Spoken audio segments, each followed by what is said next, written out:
Unwell. He doesn't know what the hell he's doing.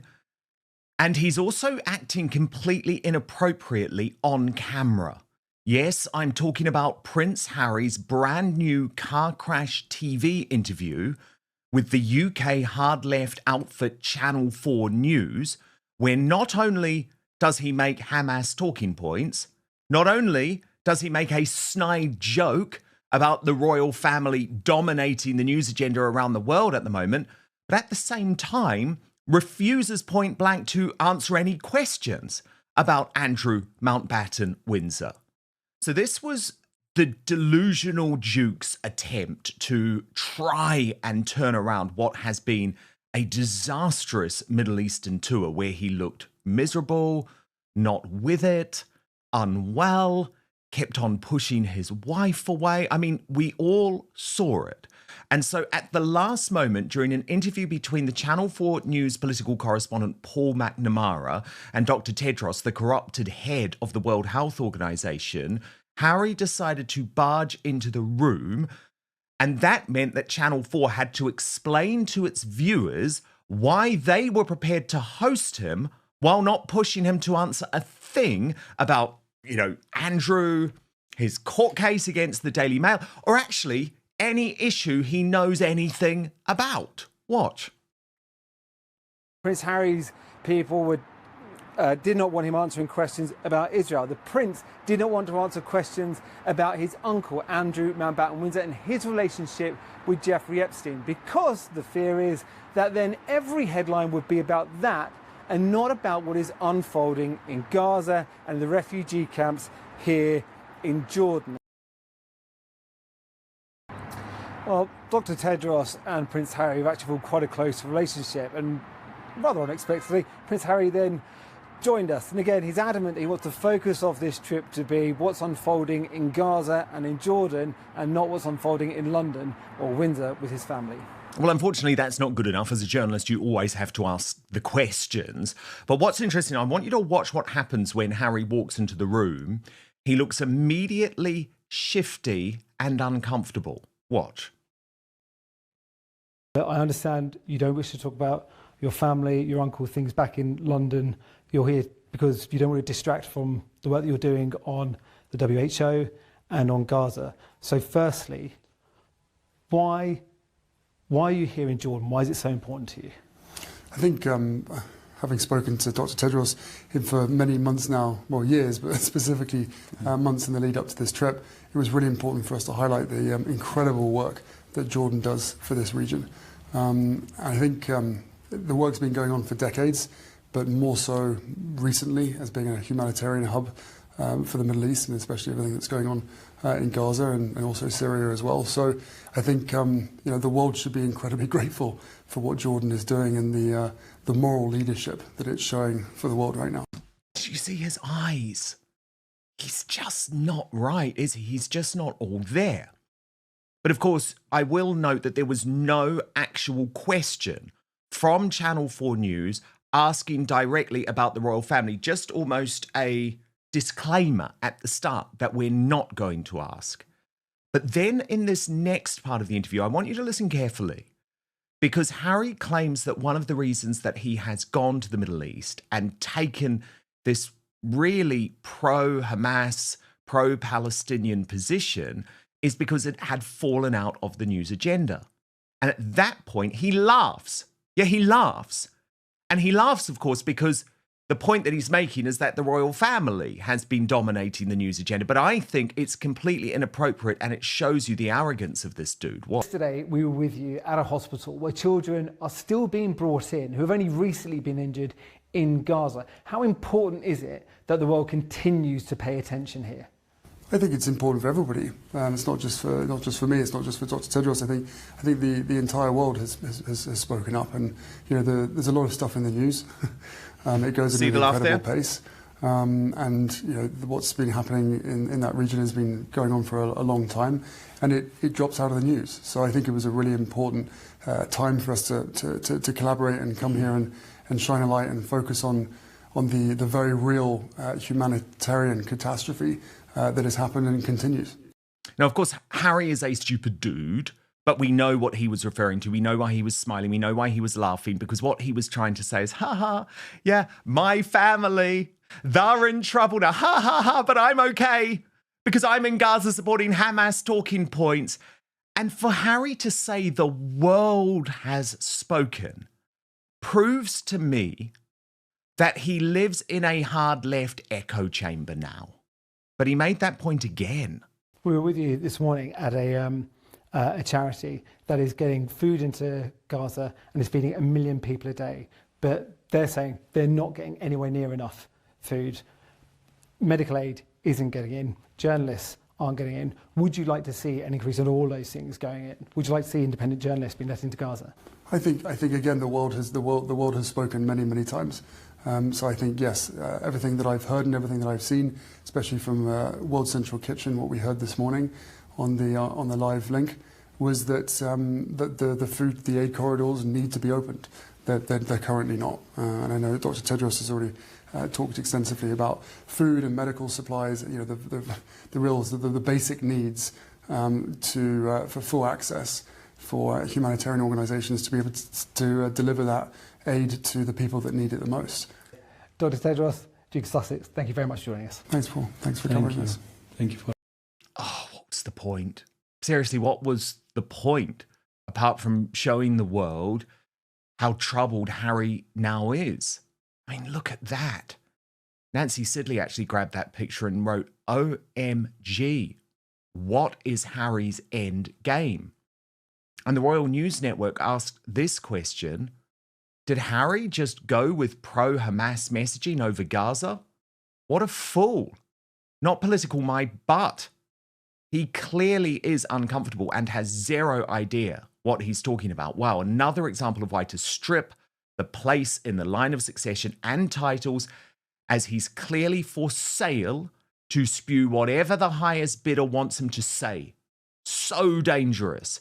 And I bet he has zero idea he was brought in just to be used by the World Health Organization and seemingly Hamas to propagandize for them. Insane. And P. Diner, I mean, I think, Royal YouTube sensation, by the way, who's with me now? Hello, P. Diner. I think this whole tour has been disastrous on a whole load of levels, and we will get to that, of course. But this interview, I think, shows you just how far Harry has fallen, because even if you do believe that he's doing the right thing politically, he didn't look all there. He looked awkward and uncomfortable and shifty, and he didn't put the point across. He didn't really know what he was talking about. Look at the way he's looking away. And then he makes a really inappropriate joke and starts laughing. Yeah, I think this is a very dangerous territory for Harry to be in. I think he doesn't really understand the seriousness of what is happening over there, and to see him there, to me, looks like he is playing into the hands of these terrorist organizations because he validates them by being there. He validates these organizations that are involved in terrorist activities by his mere presence. And that, I think, shows a connection then to the royal family, because he still has his title. He still is validated on the website. And it clearly blurs the lines between what real royalty is and what fake royalty is. And they're going to use this fake royalty to get their message across that they are doing good things, they are to be elevated in their work. And it's very dangerous because Harry doesn't bring with him any kind of resources. He doesn't bring anything that connects him to an organization that could bring in things that could help these people that really need it. There's just like blurred lines everywhere. And Harry is, especially Harry, because of who he is making himself very, I think, vulnerable to this situation, but also hurting his family, hurting other leaders around the world who have their reasons for what they're doing politically and within government. He has no attachment to government, military, anything that would validate him even being there. So the only reason why he is there is self-serving. And it becomes extremely dangerous, I think, for someone like Harry, who is a loose cannon, to be amongst all these very serious issues that could just go left any minute with something very real consequences. It's not a good look. Well, maybe one of the small mercies, P. Dinah, was at least Jordan's royal family, who do have very close relationships with both the King and Prince William, did not get involved in this. Indeed, they snubbed both Harry and Meghan. As the Daily Mail revealed, they were on the ground, by the way, in Jordan. The current King of Jordan, Abdullah II, has strong ties to the British royal family and is close to King Charles, having met him on an official visit to London last year, where they were pictured warmly greeting each other. Their relationship is so close that King Abdullah and his wife, Queen Rania, were special VVIP guests at the coronation. Queen Rania also had several meetings with Queen Camilla to discuss women's issues. Their son, Crown Prince Hussein, is also friends with Prince William, spending time together in recent years in Britain and Jordan, from watching football together to a joint visit to an RAF base.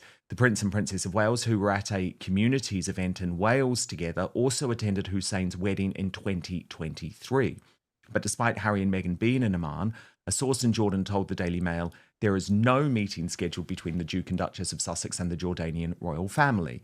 Indeed, the only member of the Jordanian royal family who met Harry and Meghan briefly was Princess Basma bint Talal, an aunt of the current king. That was during a visit to a venture run by the Jordanian Hashemite Fund for Human Development. And King Abdullah appears to have deliberately swerved any public meeting because he was available, P. Dinah. Instead, though, he chose to meet the Indonesian president. And I think more tellingly, King Abdullah did meet with Dr. Tedros, who, of course, is leading the trip with Harry and Meghan. But there's been huge criticism, even from Meghan's own sister, about the whole tone of this trip. Samantha Markle posting to me on X, what a moron, in my opinion. She has no authorities or credentials to be there. Really, she looks so out of place. And I've noticed she stands around blinking her eyes a lot as if to look serious. I think she just looks like an old lady with dry eyes. Don't they make special eye drops for that? Did they get dry from too many one tear left eye go moments, reservoir spent? And she added, they just like playing dress up and pretend, a bit like South Park. And I certainly thought, P. Dinah, that one of the most crazy things was this statement that the Sussexes released before the visit, where they insisted that it was apolitical and that Meghan had absolutely no desire to get involved into politics. But when you watch this video, I think it's hard to deny that that was a big, fat fraud. Watch this. Meg is political. She came home to vote. And the first thing we did, and why she came to see me, was we sat at the dining room table here where I am right now and cold called voters. I haven't said anything since 2016. That was well before I met my husband, too. We can make the difference in this election, and we will make the difference in this election. I haven't said anything since 2016. That was well before I met my husband, too. If you aren't going out there and voting, then you're complicit. The quiet part of the song is still part of the song. The only wrong thing to say is to say nothing. The things you're dying to say or do right now that you feel like you can't. No.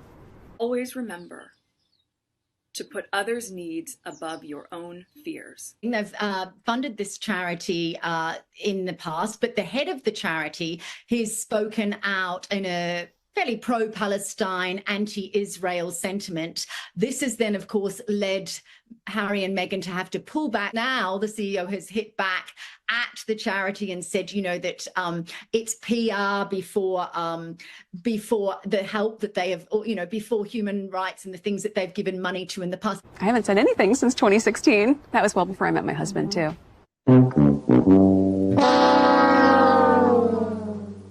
I mean, P. Dinah, it's just nonsense. This is the most political thing they've actually done so far as a couple, so they must think people are stupid, and a lot of the mainstream media are swallowing this. Dan Wootton raises a series of claims that deserve closer examination, not because they are sensational, but because of what they imply. In his segment, Dan argues that Prince Harry's surprise appearance in a Channel 4 News interview in Jordan was, in effect, a car crash intervention, that Harry allegedly wanted to steer coverage toward Gaza while refusing questions about Prince Andrew, and that the way the interview was framed revealed avoidance, discomfort, and a kind of strategic opportunism. Dan also suggests the trip itself blurred lines between private advocacy and official diplomacy, and that the presence of royal titles even outside formal duties creates a reputational spillover onto the monarchy. Let's slow this down, because the important issue here isn't whether one likes Harry or dislikes him. It's the architecture of the moment, who benefits, who carries risk, and what precedents are being set. First, the Channel 4 exchange. According to Dan, Prince Harry's team placed limits on what questions would be answered, particularly around family issues and Prince Andrew. Channel 4's correspondent, in effect, signposted that boundary to viewers. Now, in modern broadcast journalism, this is not unheard of. High-profile guests regularly negotiate scope. The question is what the newsroom does with that negotiation. A serious outlet has two basic options. 1. Decline the access if the conditions undermine editorial independence. 2. Take the access, but explicitly contextualize it, not merely he doesn't want to talk about X, but we asked anyway, or we could not obtain answers, and then independently report the withheld area with the same rigor. Anything less turns an interview into a managed appearance, and that is where public trust erodes, not because the guest is famous, but because the audience can feel the choreography. Second, Dan's focus on Harry's tone, the alleged shifty demeanor, the laughter, the sense of discomfort. Viewers will interpret body language differently, and it's risky to diagnose not all there from clips. But there is a legitimate analytic point beneath the commentary. When a public figure inserts themselves into a live geopolitical frame, their credibility is measured in precision. What did they actually say? What did they avoid? What did they clarify? Harry's central claim, as presented, is that crises drop out of the news because the news cycle moves fast, and that attention must be sustained on humanitarian need. That sentiment is common, and not inherently controversial. The question is whether he understands the consequence of how it lands when paired with avoidance. Because when you refuse to address a major story tethered to your own institution and then pivot to the moral urgency of another story, you create a hierarchy of accountability that audiences notice. It can read as, I will speak where I am applauded, and I will not speak where I am exposed. Even if that isn't the intent, it becomes the effect. Third, the larger strategic issue, private royals operating in spaces that look like statecraft. Dan argues this blurs real and fake royalty. The sharper way to put it is this: symbols don't retire when people do. Titles, styling, and international recognition are forms of soft power, and soft power is easily repurposed by whoever is hosting you. This is where incentives matter. You know, Meghan is basically a liar. She lies about everything. She is so hypocritical in everything that she does. She's a joke. And I think part of it is, you know, she wants to be taken seriously, but she can't seem to get her own messaging right. Meghan is somebody that needs to be put in her place. And because she hasn't been put in her place, she continues to do things like this. And we know she wants to be in politics. This is something that she really wants to do, but she wants to make herself seem like she is walking the straight and narrow line around all of these political things. She clearly has an agenda, and I just think she needs to meet her match. She needs to meet somebody that is going to tell her to, you know, put a sock in it, shut up, and just put her in her place. Because if she isn't, she's going to continue doing things like this. I mean, lying, saying she's not doing something, but clearly doing things that are around advocating in politics. I mean, she did it on the stage with the royal when she was within the family, and with William there, talking about women having their right to have a voice, going against the messaging of the others on the panel. So Meghan just is a loose cannon. she can't be trusted, and she needs that to meet her match. And I really do hope that it is going to be the future King, Prince William, because he is the only one that can really do it. Remove the titles ASAP. 100%. It is the only answer. But P. Dinah, we also saw, thanks to this visit, actually, that Harry and Meghan, despite what they think, despite what they believe their skills are, and do you remember when they were in the British royal family, they were like, oh, we're so good. You know, we do this whole tour thing better than William and Catherine. They actually don't. And I just want to show you a side by side. So look at Meghan with the child in the Middle East, who is told quite clearly, oh, do you know who Meghan is by that woman? And she just walks off, and like Meghan's clearly mortified because she knows that is a terrible moment. But she just doesn't have a natural connect with children. Some people don't, you know, that's okay. But obviously it doesn't fit with what we're told. And I just want to compare it with what we saw yesterday with William, Prince William and Catherine, the Princess of Wales, on a completely delightful joint engagement to Wales, which we know Harry and Meghan were hoping to overshadow. But just compare and contrast the complete natural interactions that both William and Catherine had with children.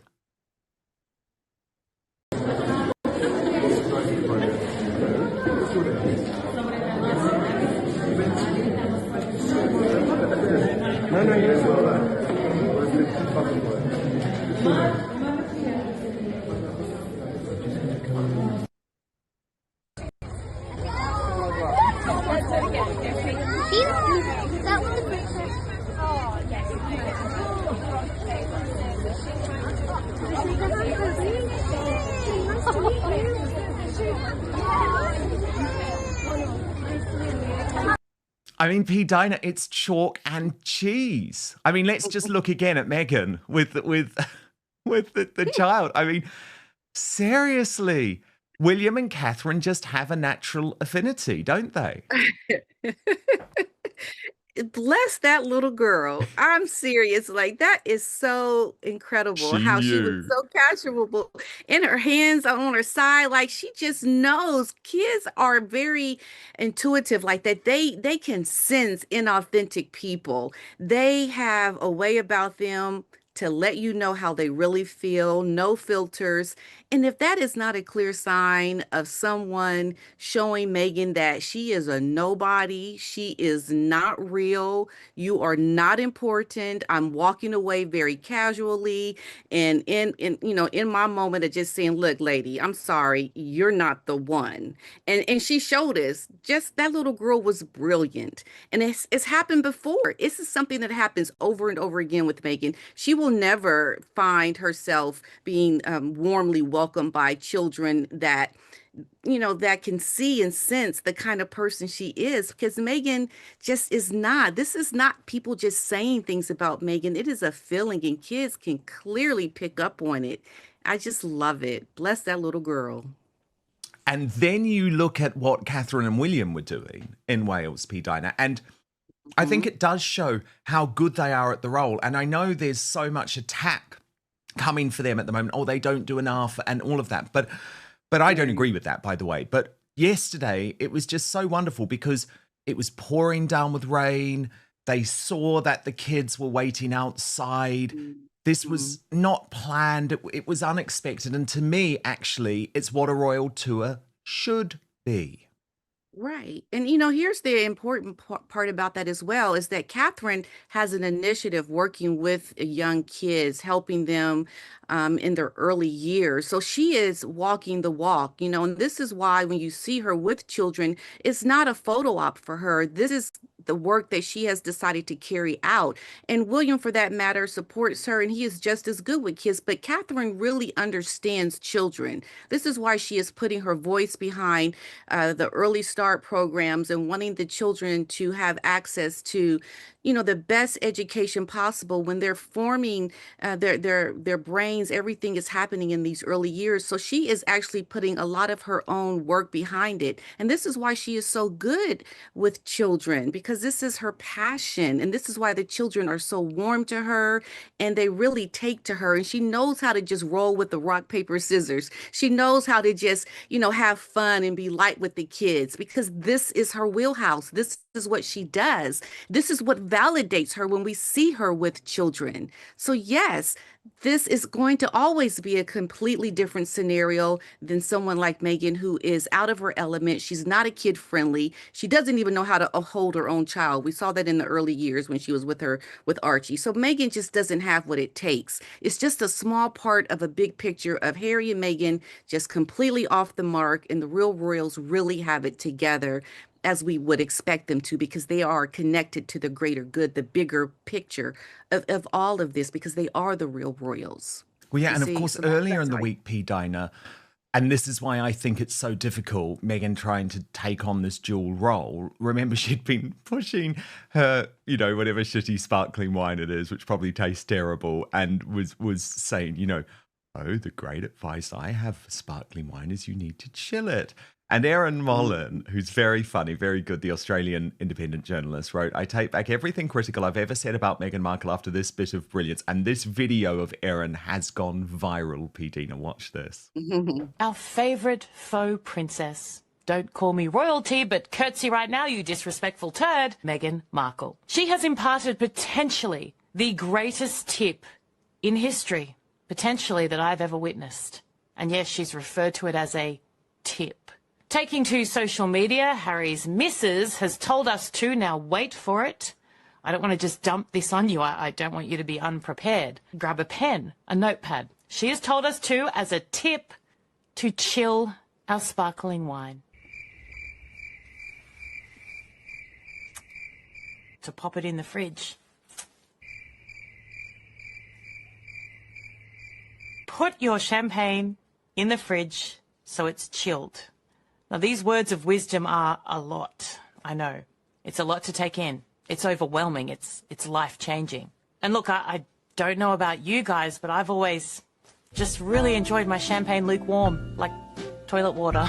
Not too hot, not too cold. I like it like it's just sat on a bench for 8 hours in summer, Hadn't even thought of chilled and crisp. I hadn't thought of it. It had never crossed my mind. For those who maybe don't watch that often, I am being highly sarcastic. P. Dinah, I mean, wasn't that brilliant? That Because was good. she should be a laughing stock for these tips.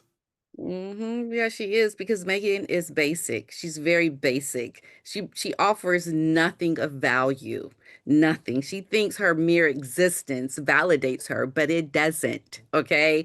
You are a joke. People see you as a joke, and the more you try to look relevant, the more you are not relevant. Megan is, I think Harry is starting to see it, quite honestly, because people have caught on to this woman. You have nothing of value to bring to the table. And this is why that tip of chilling the wine was so out of left field, because come on now, Megan, you're not bringing people anything that they don't already know. And I just think she thinks that she brings something important, and we laugh at her because we know she doesn't. She is a laughingstock. I think you're completely right, P. Dinah, about the Prince Harry thing, and I do want to talk about that. But just quickly, what do you think the future for As Ever is? There is no future. Like, we're seeing what it is right now, and it's just going to continue to try to make itself out there and relevant, but it's not going to yield Megan any kind of global brand that is going to elevate her and what she is trying to sell. I think it is a dud, and she doesn't want to recognize it as a dud. She wants to keep trying to make like it is important and putting out these little tips and trying to advertise for it. Because I see her advertisements just when I'm scrolling and it'll pop up, but it's completely done at this point. There's no more Netflix. There's nothing else that is going to elevate her being able to market this brand. She has done something so prematurely, because something like this should not have been done unless you were already doing something that was more successful, like as an actor, like what Gwyneth Paltrow has done with Goop. She comes to the table with an Oscar, with her acting credentials before she even started Goop. So people are attached to Goop because of who Gwyneth is, what she has done, her accomplishments. She's been elevated already. And then this is just like an add-on for her. And then it becomes something bigger because people already know she's done big and great things already. Although I'm not a fan of her, she has done it the right way. And Meghan has prematurely thought she has done something great by marrying Harry and thinking she can just now sell products like Gwyneth. We're showing her, no, you're marrying a prince has not elevated you to a status where we are going to make you relevant by buying your products that are nothing. These are nothing special that what you're trying to sell people. So Meghan has completely missed the mark. So to answer your question, as ever is a dud. It's not going to go anywhere, and it's not going to make her the kind of money that she thinks it's going to make her. So it's true. A wrap for her. So true. Yeah. But look, P. Dunny, you referenced Harry and the fact that you think he is starting to realize. Now, there's actually a lot of evidence of that from the Middle Eastern tour. So I want to get into this and actually look at some of the evidence which actually shows Prince Harry seeming to reject Meghan Markle in public. International bodies and NGOs benefit from celebrity association because it amplifies legitimacy and fundraising. The celebrity benefits from moral positioning and relevance. The risk is that neither party fully carries the cost. When the association becomes politically contested, the cost often lands on institutions adjacent to the celebrity, especially if the celebrity's identity is inseparable from a state-linked brand, like the royal family. So the real question isn't should Harry care about Gaza? It's, what governance exists around his role? What vetting process ensures he is not being used as a reputational shield for others? And what standards are applied to prevent humanitarian messaging from becoming a proxy battlefield for political branding? Fourth, Dan frames this as a pro-Hamas posture. That is a serious allegation and should never be asserted as fact without clear, direct evidence. Humanitarian advocacy for civilians is not automatically endorsement of militants, and conflating the two is how discourse collapses. However, Dan's broader concern that high-profile visits can be interpreted as taking sides if not carefully framed is worth examining. When you speak in generalities like the world has spoken, you risk implying consensus where there is none. In conflicts this polarized, vague moral language can sound like alignment, even when it's intended as empathy. Finally, the contrast Dan draws between Sussex optics and the more traditional royal engagements is really an argument about authenticity and competence. But again, it's easy to turn that into personality commentary. The more useful lens is operational: planned photo ops versus unplanned public contact, controlled media access versus open press, curated messaging versus scrutiny. Institutions survive scrutiny. Brands often try to manage it. That's the stakes here for the monarchy: not one interview, not one tour, but the precedent that royals by title can conduct quasi-diplomatic visibility while insulating themselves from questions that touch the institution's credibility. Over time, that creates a damaging asymmetry. The crown absorbs the symbolism, while the individual controls the accountability. If Dan's segment does anything useful, it's to highlight a modern reality. The old boundary between public duty and private celebrity has been replaced by something murkier: influence without mandate. And when influence travels into conflict zones, the standards have to rise, not fall. The audience doesn't need outrage.